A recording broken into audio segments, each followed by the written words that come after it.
Hey everybody, what's up? It's Steve Van Tassel, and I am with Jay Pounds, and this is the Dynasty Owner Podcast. What's up, Jay?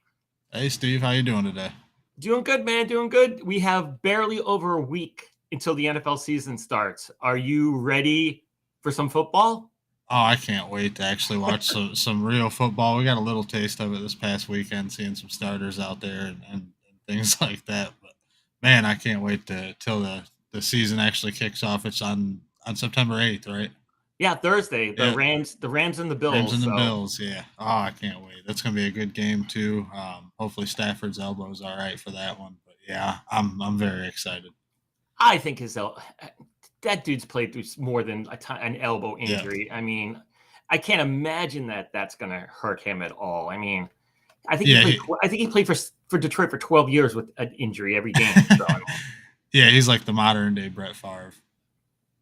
I mean, Just an Iron Man. yeah.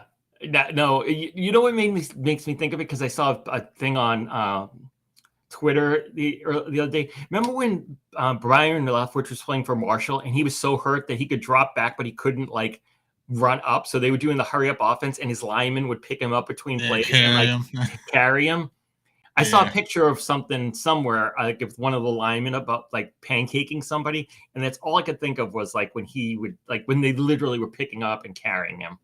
yeah. I had a lot of respect for him for a long time, and then he played for Pittsburgh for a while. So I've always been a Byron Leftwich fan. But yeah, that was a surreal moment to see him just getting carried 30, 40 yards down the field by his lineman to line up for the next play.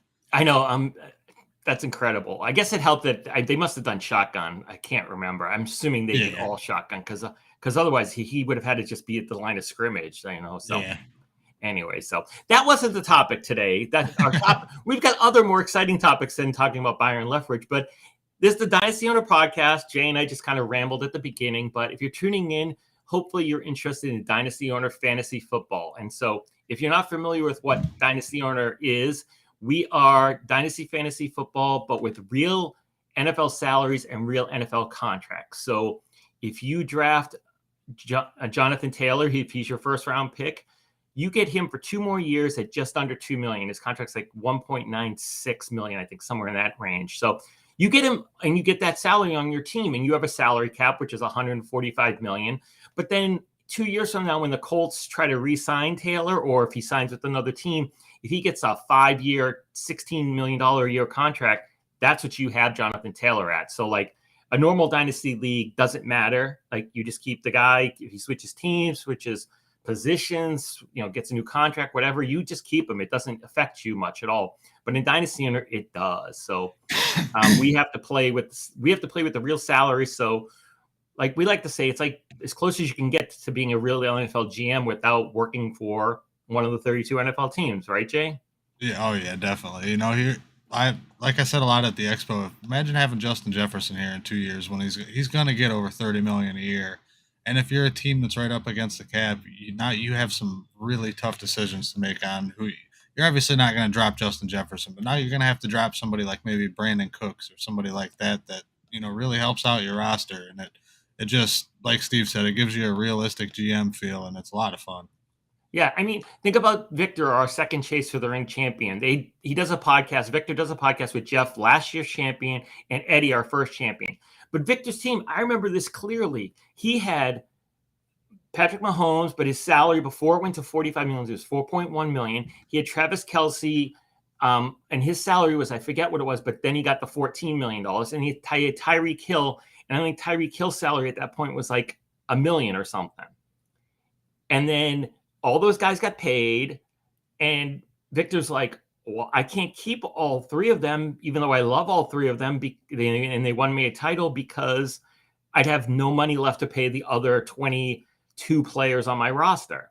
So he had a cut. He either cut or traded like I think Mahomes. I think he kept Kelce out of the three of them, but that's what happens, and that's kind of what happens in the real NFL. I mean, the Chiefs didn't get to keep Tyreek Hill. They had to trade him because he wanted too much money, and other reasons too, I'm sure. But still, this happens all the time in the NFL. Like a player wants a salary, and the team's like, we can't afford that, so they trade or cut him. Amari Cooper, the Cowboys would have kept him forever if they didn't have a salary cap, right?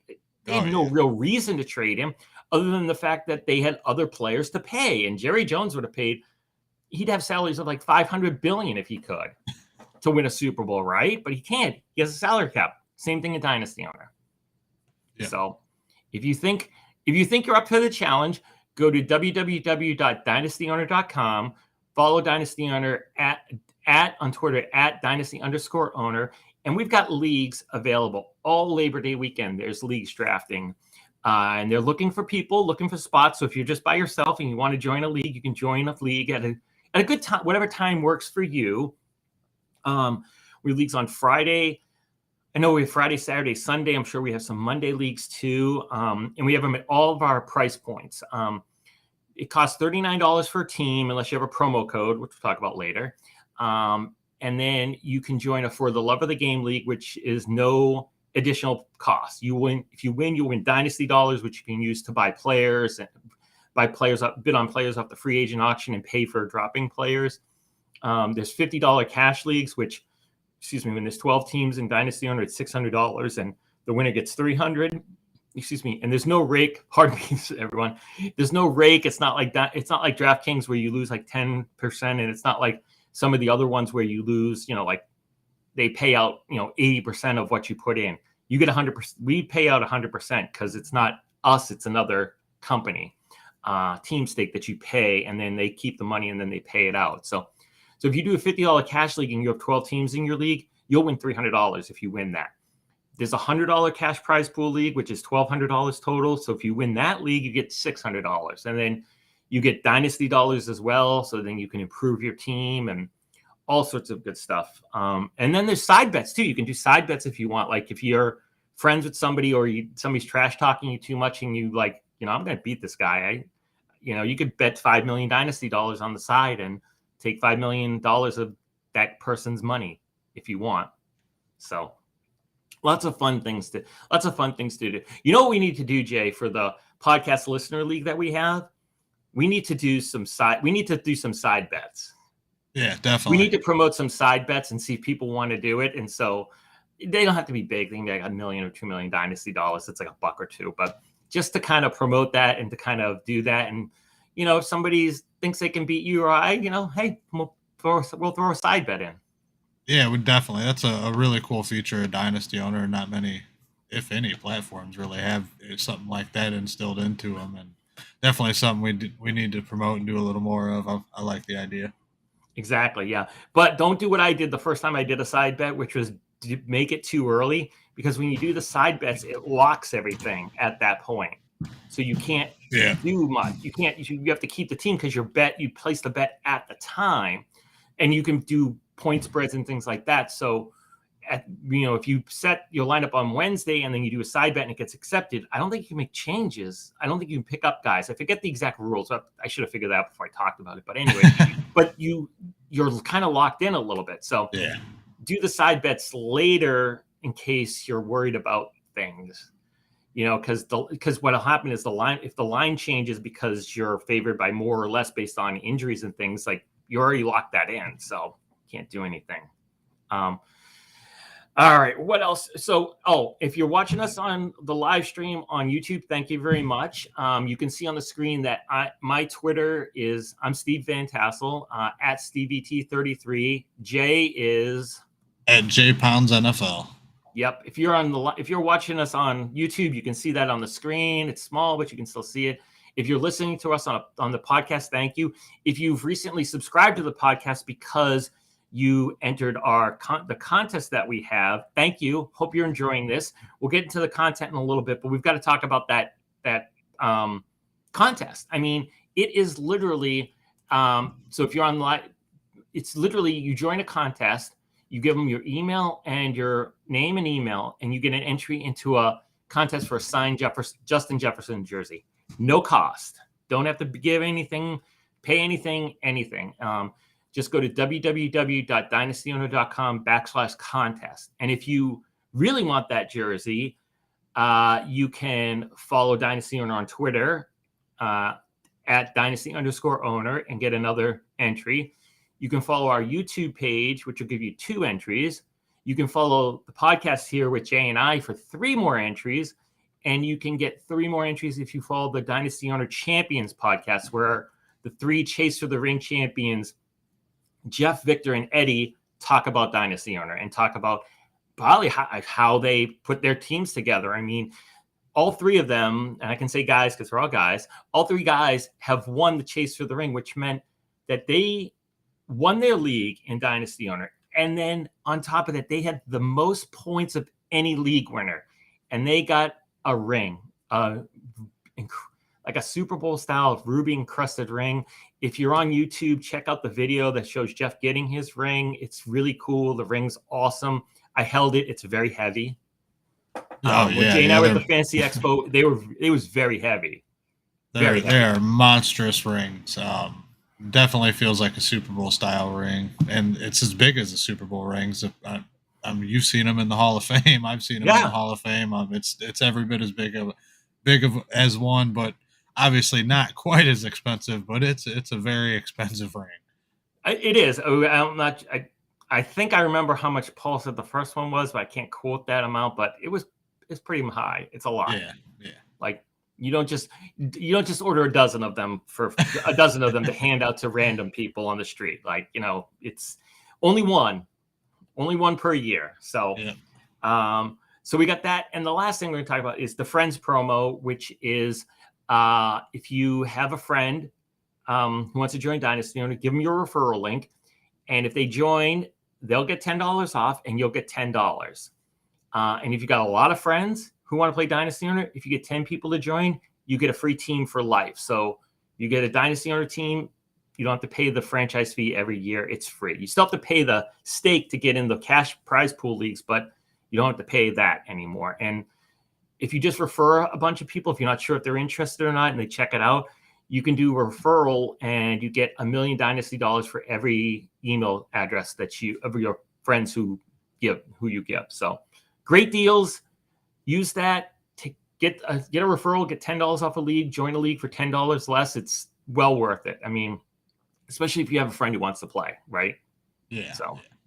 So okay. So let's get into it, Jay. What do we want?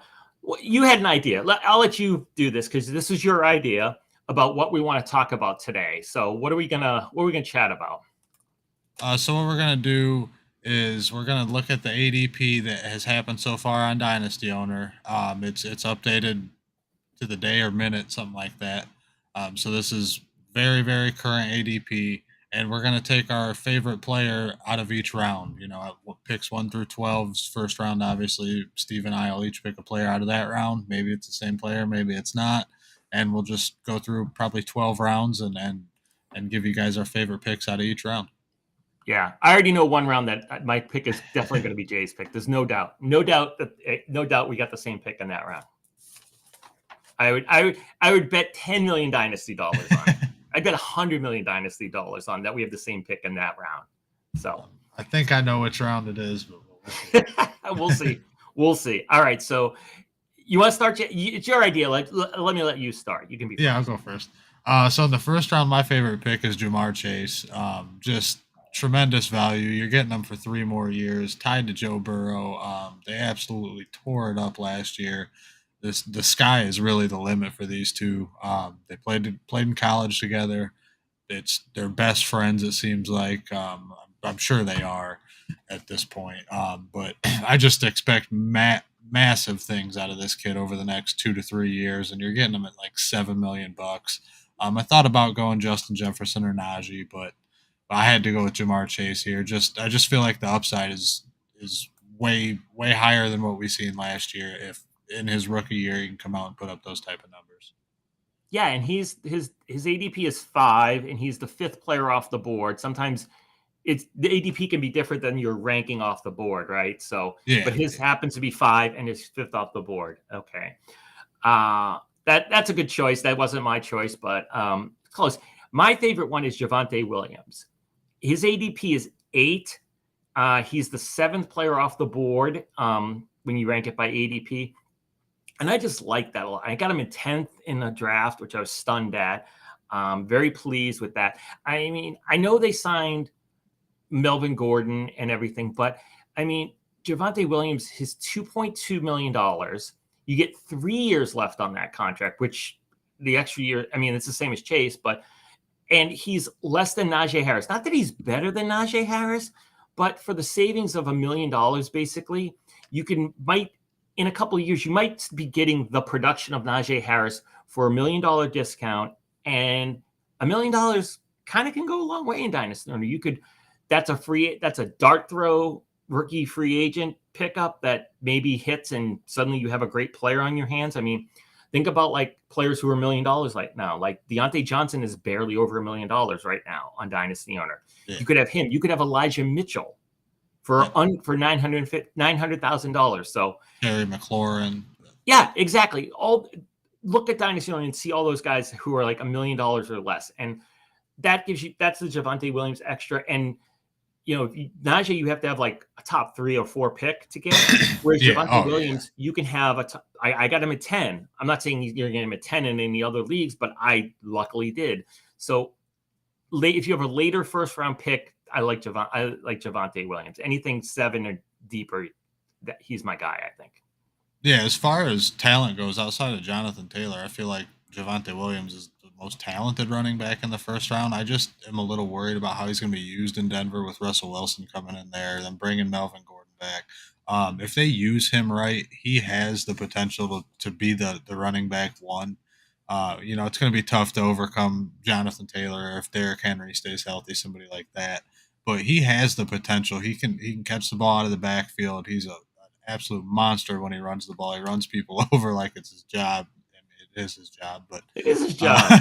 He does a very good job at it. He's physical. He's got great vision. I absolutely love Javonte Williams. It's a good pick. Thank you. All right, so you want to go first in round 2? Do you want me to go first? Yeah, go ahead. Okay, I got nobody in round 2. No, I got nobody in round 2. I looked, and I'm not saying that I don't like anybody in round 2, but there's nobody who I think is like being underdrafted, overdrafted, like who I desperately want and like would take if I had like who's being picked at like the 20s, who I desperately would take at like a 14 or 15 if I had that pick. I think that round's pretty good. I think people are in fair spots. As some players I wouldn't take where they are, but I don't have any favorite player that round, so I'll pass. Mine's Kyle Pitts. Your point's fair there. I would be comfortable taking Kyle Pitts at like 12, just because it's in a dynasty. It's so hard to find your franchise tight end per se. The Travis Kelce's and the Mark Andrews of the world. They're so hard to find. And the kid came out and had 1,000-yard receiving season in his rookie year. I know that he's in a bad offense and all that, but eventually he's going to find his way with a good quarterback, and he's got the potential to be an absolute superstar at the tight end position. So I'm all right with Kyle Pitts there. Like I said, I just think that's a great foundational piece for your roster. Yeah, and I mean his ADP is 16.1, so you're saying, you take him there or even a little earlier if he's a little later. And I honestly, if Desmond Ridder turns out to be as good as he's kind of been in the preseason, that's a great pick. I love it. I just think 16 is kind of his right spot. I don't know if I'd take him at the 12, 13 if I had that spot. I don't know. That's personally so, but I can't quibble with that choice. He wasn't I had a choice until I decided to just say none. So, all right. Round 3. Who do you got, Jay? So this might be a little cheap. It might not. It's Michael Pittman. He's at 36.1, so it's a little bit out of the third round, but not by much, But Michael Pittman, I've loved this kid since he came out of USC. Ask Nick how hard it was for me to trade him and get rid of him in our I can't even remember the name of the league now, the Writers League. Okay. I traded him to Nick last year, and it was like literally a dentist pulling teeth for Nick to get him from me. It's just somebody I really like. I like the pairing with Matt Ryan. We've seen Matt Ryan support 2 number 1 receivers, in Calvin Ridley and Julio Jones. So I have no worries about the quarterback situation there, but I love Michael Pittman, especially if you're getting him at the end of the third round. Yeah, and technically, his ADP is 36.1. I just counted, and he's the 35th player off the board. So you're allowed to take him in this scenario that we're doing here. So Awesome. I've blessed it. You've got my blessing on that one, right? All right. I went different. That's a good choice. But I took Jalen Hurts. And his ADP right now is 33.1. I mean, his salary is dirt cheap. I mean, it's 1.5 million, or it's just a tick over 1.5 million. And so, I mean, the only other quarterback you're getting who's going to be a starter for that amount of money is Davis Mills. Yeah. And so it's hard to pass up a guy like that. I mean, especially because he's at the end of the third round. His ADP is 33.1. So, I mean, if you have an early third round pick, I don't have a problem with leaping ahead and taking him. I always say take your guy, especially if you're on the ends. The ends are hard to draft. The ends sometimes can be hard to draft because, everybody, you took him with the 27th pick and his ADP is 36. It's like, yeah, but my next pick isn't going to be till like 45. And he ain't going to be there at that point. So if I want him, I got to take him at 27 because I'm never going to get him at 45. Or I have to trade for him later on, and then I have to give up other things. So I'm happy. If I was beginning of the third round and I hadn't taken a quarterback, like I didn't get Herbert at the beginning, or I didn't take him in the second round, I'd be happy to take Hurts in the early third and have basically my franchise quarterback for $1.5 million. Yeah, plus you get that rushing upside with them, and that's just such a huge boost to your fantasy score.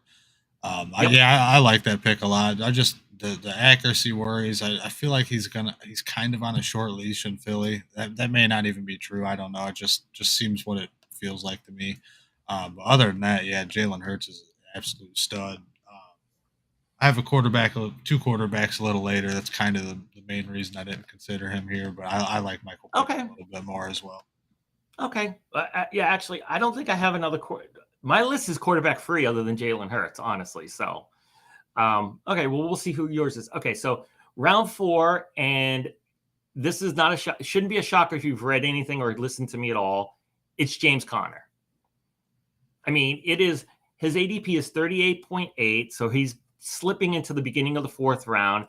I don't have a problem taking him in the 3rd round easily. I mean, I did a comparison months ago for identical contracts because literally him and Leonard Fournette have identical contracts. I don't mean similar contracts. I mean identical. 3 years, $7 million. Same contract, both guys. And if I had if I have a binary choice between Fournette and Conner, I'm taking Conner personally. I mean, it's not like I'm not like running through I'm not like running to grab him, like trying to push him over my child and things like that because I need to draft him so fast. But if I had that choice, that's who I'm taking. I just like his situation better. I think he's got lesser backups. DeAndre Hopkins is out the first 6 games, so I think they're going to use him more. And I worry if I was a Leonard Fournette owner, I would worry about what happens after Tom Brady leaves. What happens to Fournette? And so I'd much rather have Conner. I mean, Fournette's being drafted at the 3rd. His ADP is 30, and Conner is 38. So you have to take Fournette in the middle of the 3rd round, whereas you can take Conner at the beginning of the 4th round, end of the 3rd round. It's an early. I know we said 4 rounds, but that's an early 4th round pick. But I'd still take him. I'd push him up into the 3rd personally. Yeah, and you're getting him. He's going to be playing with Kyler Murray for the next, however long he's in Arizona. Yes, he's 3 years at least. Yep. Yeah. And I highly doubt James Conner outlasts Kyler Murray in Arizona. So you got him tied to a good quarterback. And Kyler Murray can take a little bit of that pressure off him with the help in the run game as well. But my pick here, I went with the same position. I just went younger, hopefully a little more longevity and a little bit cheaper. I went with J.K. Dobbins. I don't know why he's going in the 4th round. I'm assuming because he got hurt last year. If you look at last year, he was a 2nd round pick last year, early 2nd round pick, if I remember right. And he's in the Baltimore offense. They have no backup right now. Gus Edwards doesn't look like he's going to be ready for a few weeks yet. Yeah, he's on IR, so he's out for the first 4, I think. Okay, I didn't see that. I think so. I'm not sure. So behind J.K. Dobbins, they got Tyler Badie, who he's looked okay this preseason, but I wouldn't call it good by any means. They've got Mike Davis and his big thighs. Yeah, he fell out last year. I feel like they'll give the young guy a shot. But you're right. Mike He's got Davis those is giant there. thighs, though. Remember the giant thighs? His thighs aren't massive. They might be as big as AJ Dillon's. But to me, Baltimore just runs the living crap out of the ball every single season. He's gonna get a ton of work. The only downside to him is a little bit of pass catching. I don't see Lamar dropping the ball off a ton.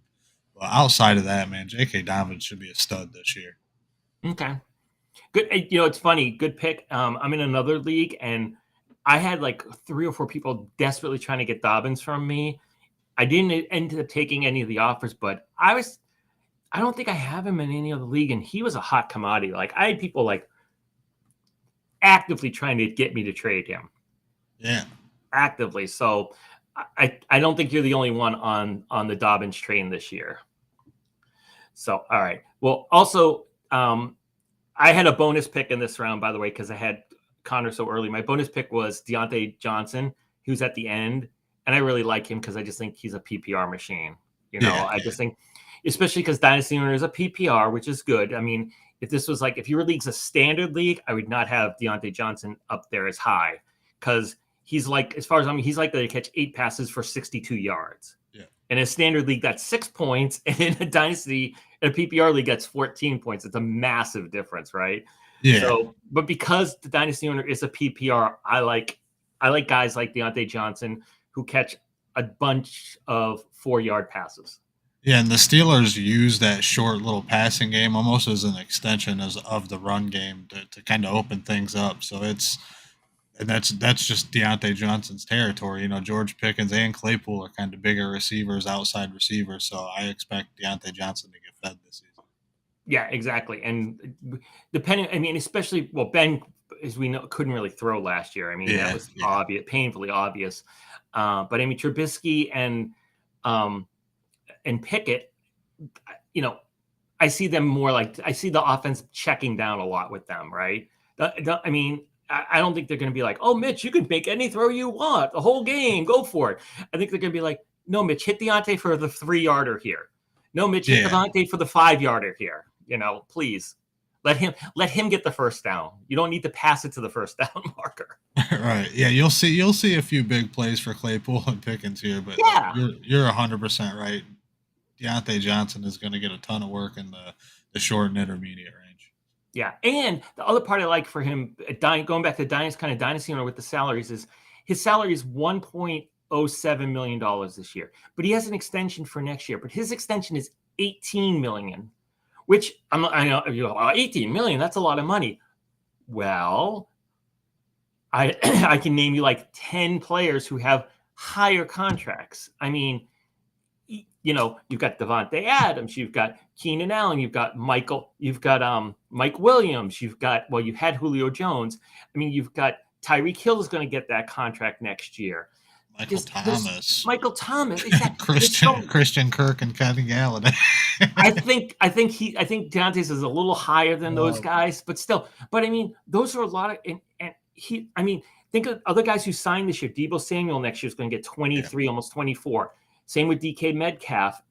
Terry McLaurin's going to get that. They're going to get $5 million a year more than Deontay Johnson.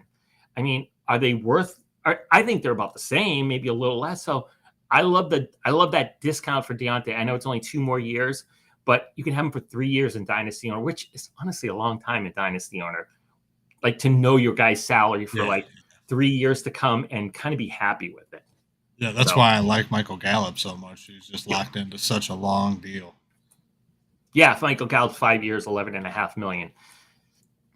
All right, so go ahead. No, go ahead. You got round 5. You lead off round 5. So for round 5, I got Tom Brady. I know this isn't a longevity pick or anything like that, but you're getting the number 1 quarterback from last year for what, like 14, 15 million bucks.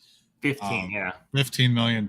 It's just an unbelievable value compared to what you're paying the Josh Allens and Patrick Mahomes of the world. So if you can snag him in the 5th round and just kind of go all in for 1 year, it's a heck of a pick.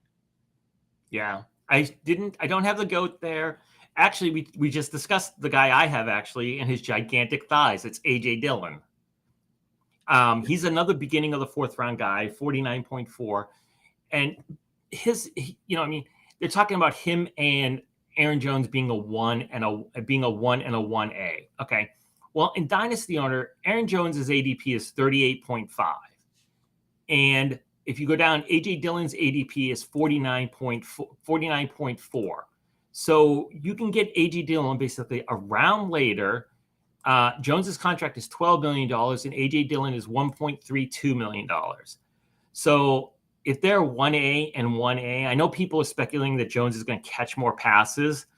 If they play both of them, and he'll catch more passes and things because he's, but I'd rather have AJ Dillon than Aaron Jones, and I'm getting him around later, and I'd be happy. I mean, this is the beginning of the fifth round. I'd take him in the middle of the fourth if I could, if that was my spot. I don't think I would wait to see if he slipped in. If I was drafted in the middle area of like the draft in Dynasty Owner, I don't think I'd wait to see if he fell past his 49.9. I think I'd take him the round before and just be happy with it. Yeah, I like that pick a lot there. I wasn't real high on AJ Dillon coming into this offseason, but as the offseasons went, I've grown more and more. I still like Aaron Jones a lot, but make a good point there. It's just the difference in the salary and the savings a little bit in your draft positioning. It makes him well worth it. Yeah, I mean, how many does he have? 2 years left on that contract? Yeah, he's got 2 years left on that contract. So and running backs aren't going to get gigantic. I can't, except for Jonathan Taylor, maybe Najee. I can't imagine anybody's going to give an AJ Dillon $12 million a year after his contract's up.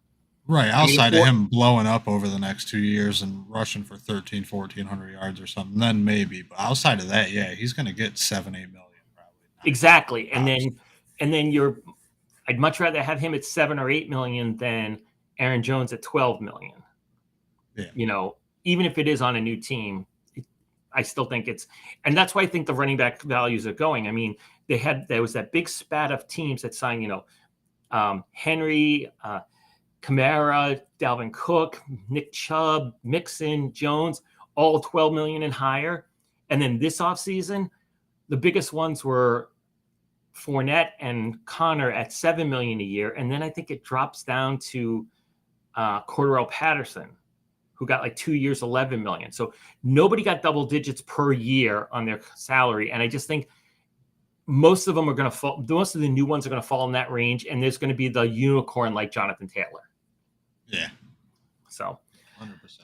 Okay. Am I first in round 6? Yeah, go ahead. Okay. Well, I'm split between Nunn and Darnell Mooney. And I'm going to take Darnell Mooney because Nunn was my second round pick. So I guess I can't take Nunn again, but I have Darnell Mooney there. His ADP, I'm just threading the needle there at 71.5. And he's a hot commodity in Dynasty. I mean, I've got multiple people in our podcast league trying to get him off my hands. Just under $900,000 in salary. He's supposed to be the wide receiver 1 for the Bears, and I know that doesn't exactly make everybody's heart go aflutter because it's the Bears, but he's tied to Fields. Hopefully him and Fields work together and they become a good combo. But honestly, now that they don't have Allen Robinson, who else is in this? There's no established wide receiver on that team. No. I mean, they don't even have Jimmy Graham anymore to do things. I mean, I know everybody's high on Cole Kmet, but that's as much of a dart throw as much of a reach as Mooney, and it's 900,000 more. So I like Darnell Mooney here. I mean, it's the 6th round. I'd be happy anywhere in the 6th round to take him. I mean, and I'd be happy. Yeah, so I had a tough decision in this round too, and Mooney was half of that as well. I love Darnell Mooney this year. He's very underrated as a red zone receiver. If you go and look at some of his red zone numbers and just kind of the target percentage he's had over the last year and a half, 2 years, he's actually very, very good in that role. So I'm kind of excited to see what he does without Allen Robinson or Jimmy Graham or anybody there in the red zone. So I really, really thought about him, but I had to go with Justin Fields. Just the way he looked last night against the Browns, man, he was 14-16. I think he had like 156 yards and 3 touchdowns. Wow. dang near perfect last night. Plus, he had a couple runs. It I've been really high on him since he came out. He's a Buckeye. Obviously, I'm a homer, but just at $4 million with the rushing upside, like kind of like you with Hurts, but you're getting him in the 6th round. I feel like he can be every bit as good as Jalen Hurts, and you're getting him really right now. He's going at the back end of the 6th round at 71 is his ADP. Yeah. I mean, he could be better, honestly, than Hurts. It just he's more $3 million more expensive. Yeah, And the yeah. good part about Dynasty owners is if you like Fields, what a lot of people we see do in Dynasty owner drafts is they take Fields early, and then they take like a veteran later who has a higher contract, like a Matthew Stafford or a Derek Carr, because then if Fields doesn't perform, you can have Carr or Stafford as your starter and Fields as your bench quarterback. You're still getting 25% because you get 25% of the points for guys on your bench. So you're still using Fields. And then, when Carr and Stafford get those $40 million salaries next year, hopefully Fields is ready to be your starting quarterback. And then you just find a cheap backup. Yeah. You get rid of Stafford, you get rid of Carr, and Fields is your starter. And if Fields turns out to be great this year, you pretty much got 2 great quarterbacks, right? I mean, You've got 2 starters, so there's nothing wrong with that. No, you can never go wrong with that in Dynasty owner. Yeah, sure. Exactly.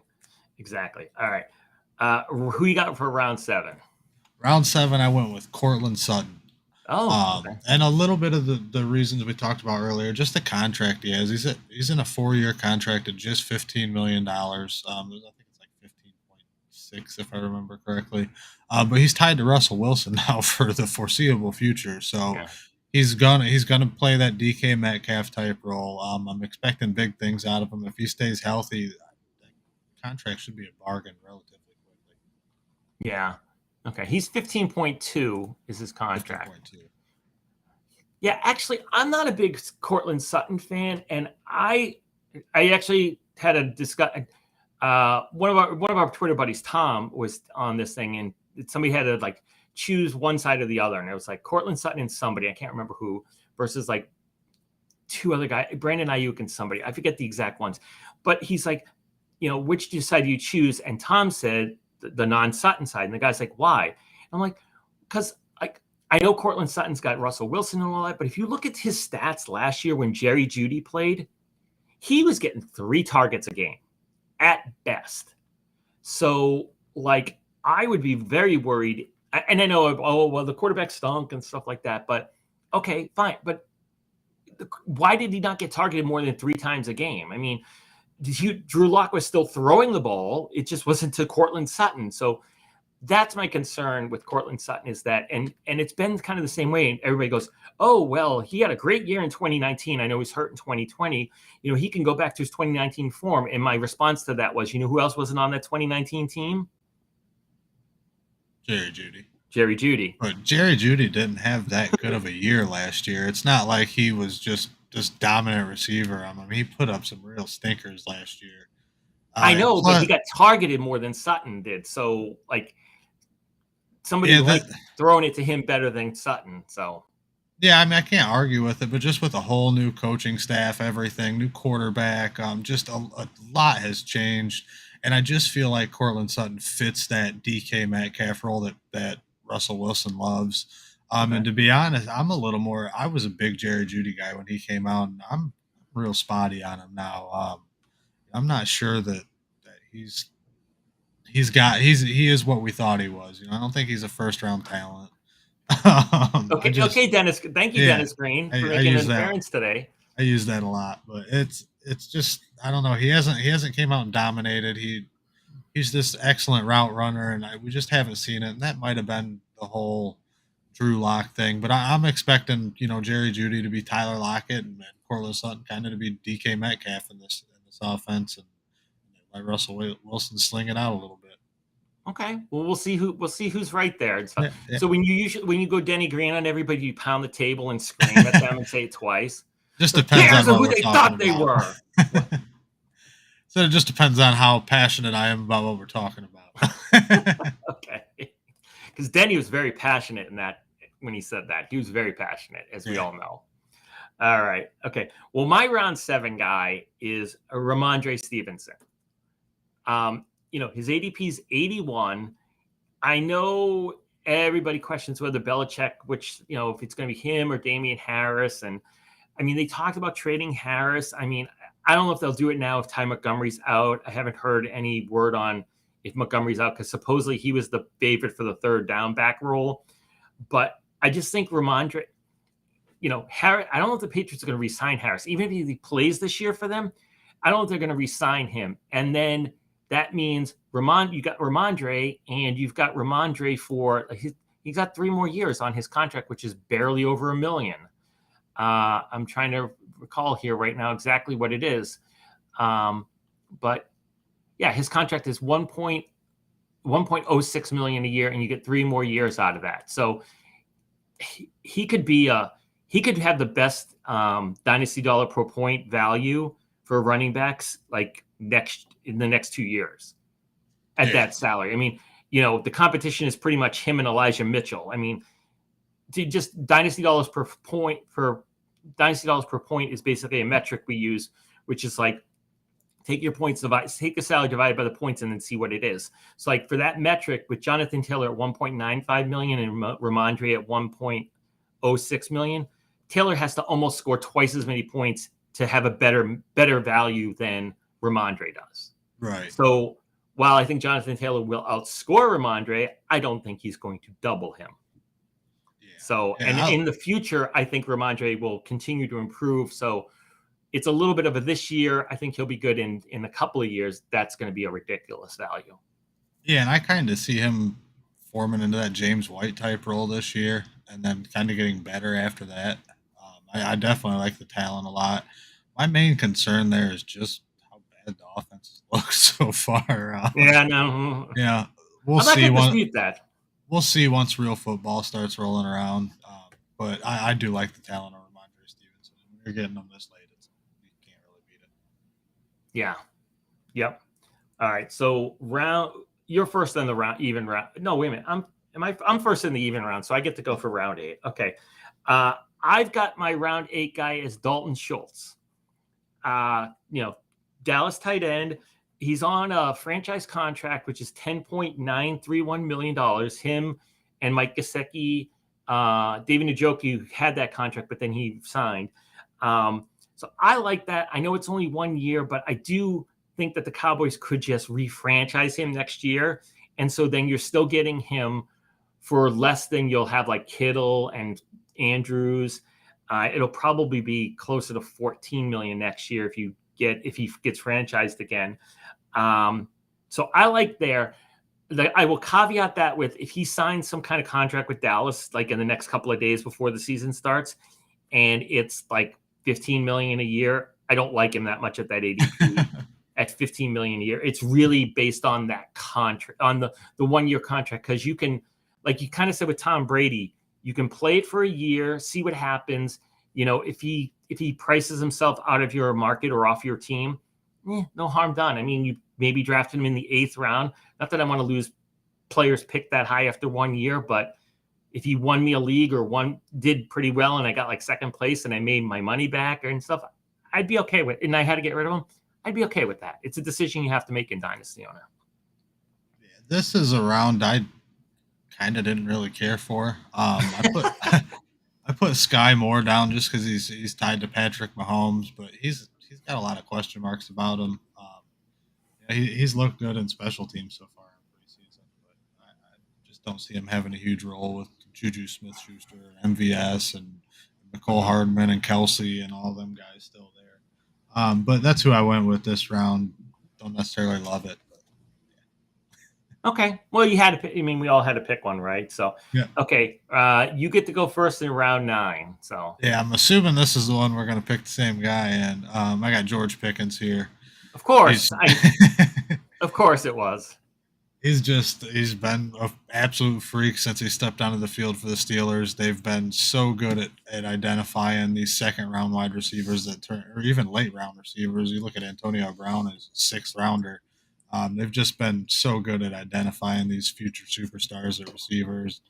And if not superstars, just absolute solid starters. They do very well with that. So I feel like this guy's kind of the limit for Pickens. Plus, he had like a first round pedigree until he got hurt. So we'll see what happens there. But I like him a lot. Okay. Yeah, he was my pick. So then I made a secondary picking because I assumed you would have the same pick. So I figured I should pick somebody else in that round. And I took Brandon Ayuk in that round. Ninth round, his ADP is 108. So you're basically getting him at the end of the ninth round. And I know Debo's there, and I know Debo's going to be there again. But same thing as we've said this probably 5 or 6 times already. He's tied to young quarterback. He's tied to Trey Lance. So you always have to like that.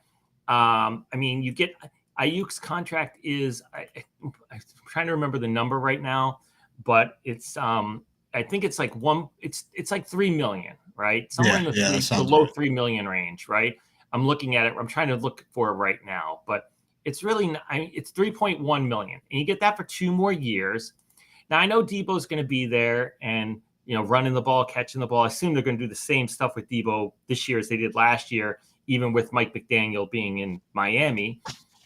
But Ayuk, everybody was down on him, and he kind of didn't play the first week, and everybody was super concerned. But if you forget by the end of the year, he was very productive.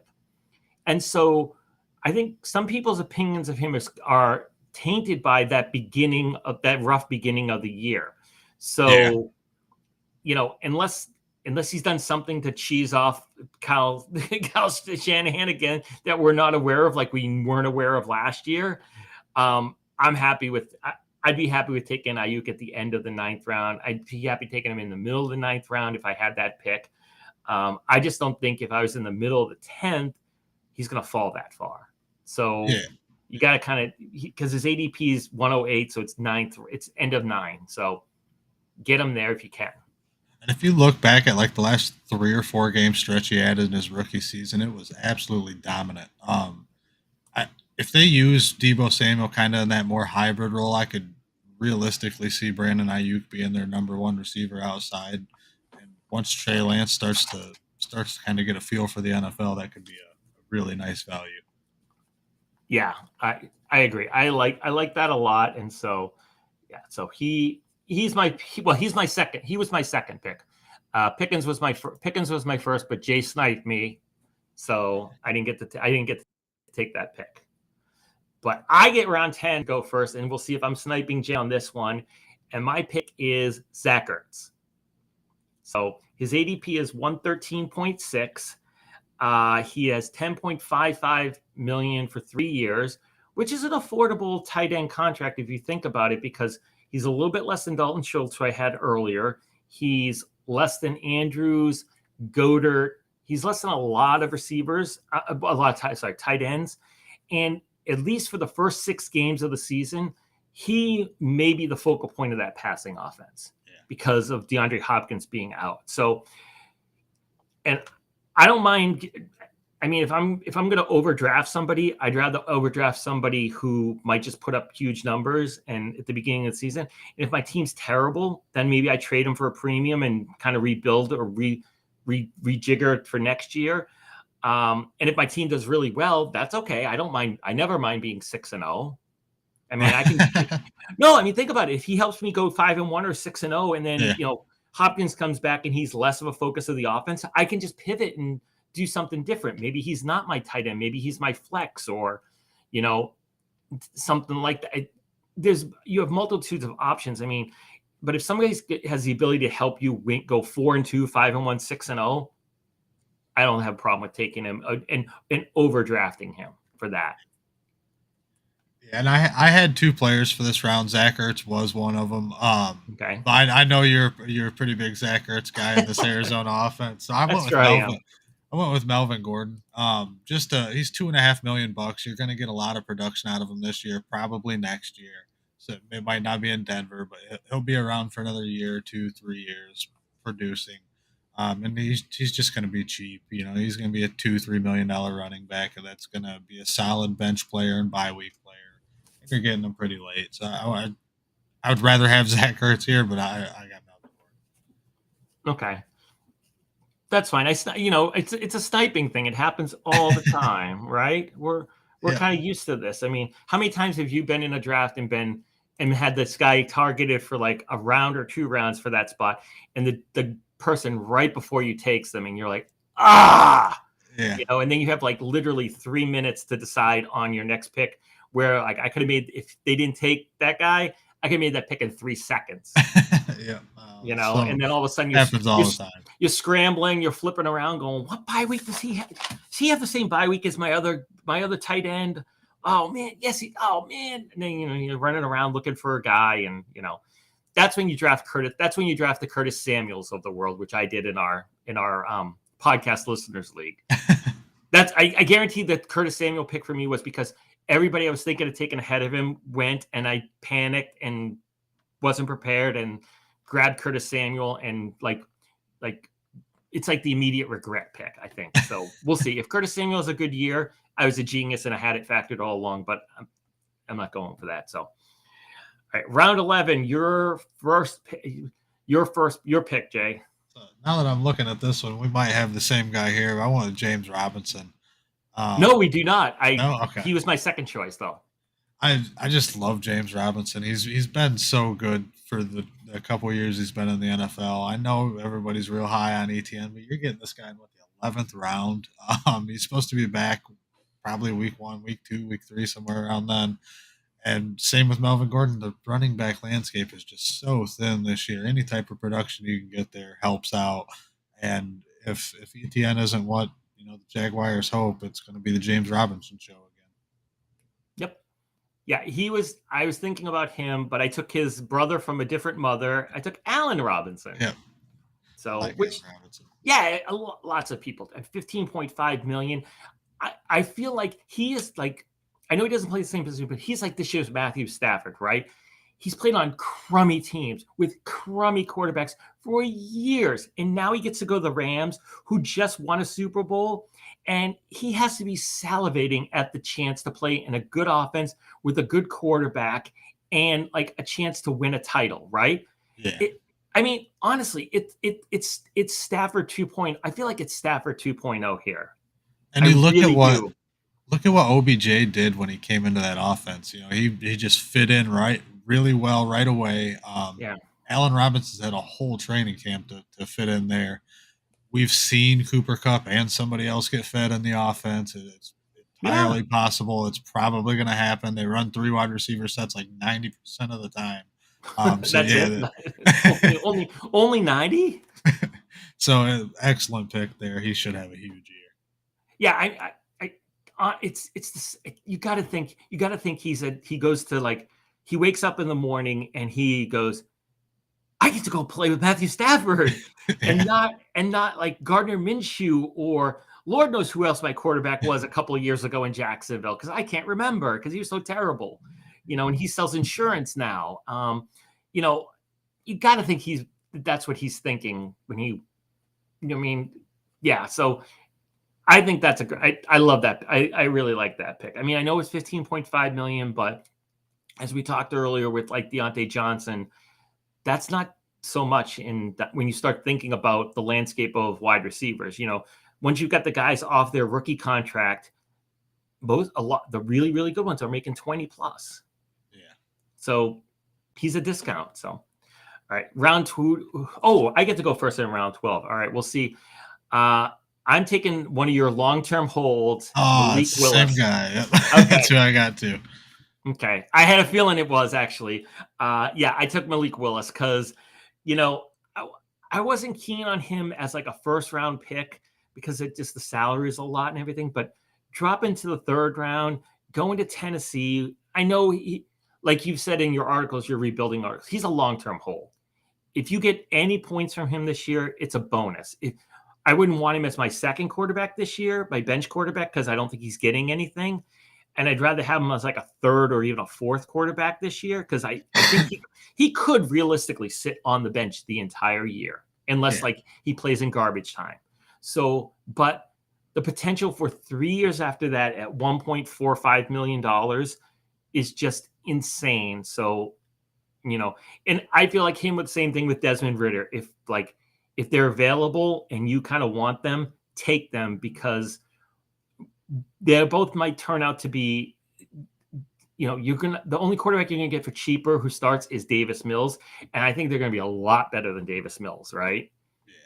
Yeah. So yeah, go get Malik Willis and just put him on the practice squad and let him sit there all year and have fun. And just what he's done this preseason, he looks raw, but he hasn't looked, just overwhelmed by any means. He looks like he belongs. It is going to take him a little bit. I doubt he plays this year. Like you said, unless it's garbage time, I highly doubt he plays this year.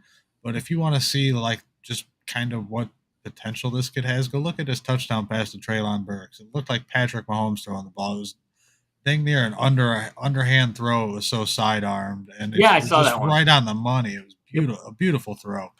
So if he can start to put that stuff together with his legs, he's going to be a heck of a value at his salary. And I think, honestly, the fact that he was drafted in the 3rd round and he's not expected to start this year at all helps him a lot, because there's no pressure. He's not going to be he doesn't have to be the Tennessee Titans savior. He doesn't have to take them from he doesn't have to take a team like people are talking about him being taken by the Lions. He's not going to take the Lions from, they don't want him to take them from worst to first or anything like that. He's just going to sit behind Tannehill, hope Tannehill and Henry bring Tennessee to the playoffs again. And then maybe it's his team next year or the year after that. Right. So It's the way they used to develop quarterbacks back in the day. Yeah, and he needs it. He is a very raw prospect. I don't think it would have done him any favors throwing him into the fire right away outside of really having to because of injury. So he's in the perfect spot, and like Steve said, let him sit on your practice squad for a year and then reap the rewards later. Yeah, no, I know people are thinking, well, why am I drafting a guy who's not going to give me any points in the 12th round? Because he could get you a ton of points next year and the year after that and the year after that. So it's a lot Jay calls them long-term holds in his rebuilding articles that he does for us at Dynasty Owner. He's the long-term hold, and that's why you take him there. All right, who's your second guy? Because I took your guy. I actually didn't have a second guy. It was Malik Willis all the way in that round. He's looked so good this preseason. I can't pass on him at that value. No, agree. Same thing. All right, so cool. Well, that was pretty much the whole thing. We did our favorite players per round for the first 12 rounds of a Dynasty Owner draft. And remember, these are Dynasty Owner ADPs, so they might differ if you look at some other ADP aggregator or something else from another website, because it's based on Dynasty Owner drafts only because we're so different. We're unique because of the salaries. Players are going to be up higher in our league because of our scoring system and and the salary structure and the real NFL contracts than they are in other dynasty leagues, simply because of their cost. Jalen Hurts is probably not. I haven't looked at an ADP for like a dynasty league, but I doubt it's 33.1. No. I mean, I don't know where it is, but it's not 33.1 because his salary makes him so much more valuable in our game. So if you like what you've heard, thank you. We appreciate it. If you're somebody new listening to us, thank you for following us. If you did it because you joined the Justin Jefferson jersey signing contest, thank you. If you forgot about that, don't. You've got another week and a half, I think, to enter. And it's www.dynastyowner.com/contest. Join, give me your email and name. You get an entry. Follow Dynasty_owner on Twitter for another entry. Follow our YouTube channel for 2 more entries. Follow Jay and I's podcast and the Champions podcast for 3 more each. And you can get up to 10 entries into this contest. So, and if you're excited, if you heard us and you are like excited to draft, get yourself a team, log in, get yourself an account, start mock drafting. And we got real drafts all Labor Day weekend, tons of them. I mean, all price points. The Love of the Game leagues, which are no prize pool, except for Dynasty Dollars if you win, $50 cash prize pool, $100 cash prize pool. I'm going to do another podcast league, and I set the draft for Tuesday the 6th, so September 6th at 8 o'clock Eastern. It's a $50 cash buy-in league. I don't have the league number yet, but join me. Jay might do it. We'll see. But if he doesn't, then that just gives you more chances more people a chance to beat me. in the podcast league. So it's kind of Jay and I already have the podcast league. It's full. So we thought if we got some new people, give them a shot to beat me. Maybe put a side bet with me on that and win yourself when you beat me, or at least cover the point spread, get yourself some Dynasty dollars after that. So that'll be fun. And then we have the Friends promo code. If you're already a Dynasty owner, send the referral link to your friend. Your friend joins, they get $10 off a team. You get $10, as in $10. If you do 10 people, you get $100 and you get a free team for life. So like, I think Jay, what you said the other week, you're like, if you do that and you form your own league, basically you get like that team in that league for life, and you get the free entry for the first year. Yeah. If you invite, 10 or 11 people to a league and you get a 12-person league, that's $100 cash we're going to send you, and there's your $100 buy-in. Or if you do a 50, you're paying for your 2 first years worth of buy-in. Just an excellent deal. And the team's free. And if you win anything the first 2 years, you've profited. Yeah. Pure profit. Not a bad thing when playing fantasy football, right? No, not makes at all. Makes it a lot easier to explain to the spouse that you're playing fantasy, that you've done this in fantasy football, but I made money. Yeah. They usually don't yell when you make money. Exactly. It's like it's like why they flavor kids' medicine, because it makes it go down easier, right? Yeah, exactly. So, all right. I don't think it's not on the screen, so I'm going to take this caption off so that you can see. If you want to follow us on Twitter, Jay and I'm at StevieT33. At JPounds NFL. Okay. Thank you very much. Follow Dynasty Owner. It's I'll put it on the bottom. It's at Dynasty_owner on Twitter. Anything else, Jay? No, I think that's it. Let's just get ready for some football. I know. It's less than 10 days. Is it 10? I can't count. Yeah, it's about 10 days, right? I think 10 days exactly. And then college starts this weekend. Well, college started last weekend, but the big games start this weekend. I know they call it week 0. I don't like that. That's kind of dumb. Yeah. But what are you going to do? What are you going to do? Yeah. I didn't see it, but we'll close it. Did you hear about the Nebraska Northwestern game?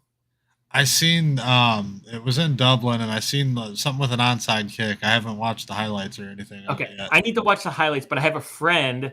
Shout out Anton from Nebraska, whose parents went to the game.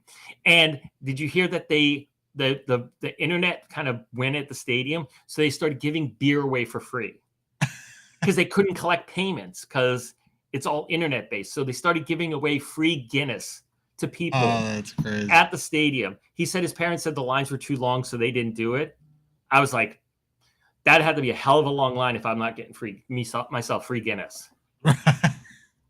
That's pretty cool.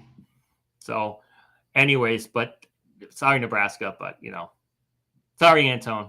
I'll tell him that I referenced them on this at the end. So, all right. Very good. So thanks for joining us. Have a great week. Get your Dynasty on a team, get prepared, mock draft, get ready, do a draft this coming on Labor Day weekend. It's a 3-day weekend, right? What else you got to do? Yep. Yeah, the weekend before real football, you might as well draft. Exactly.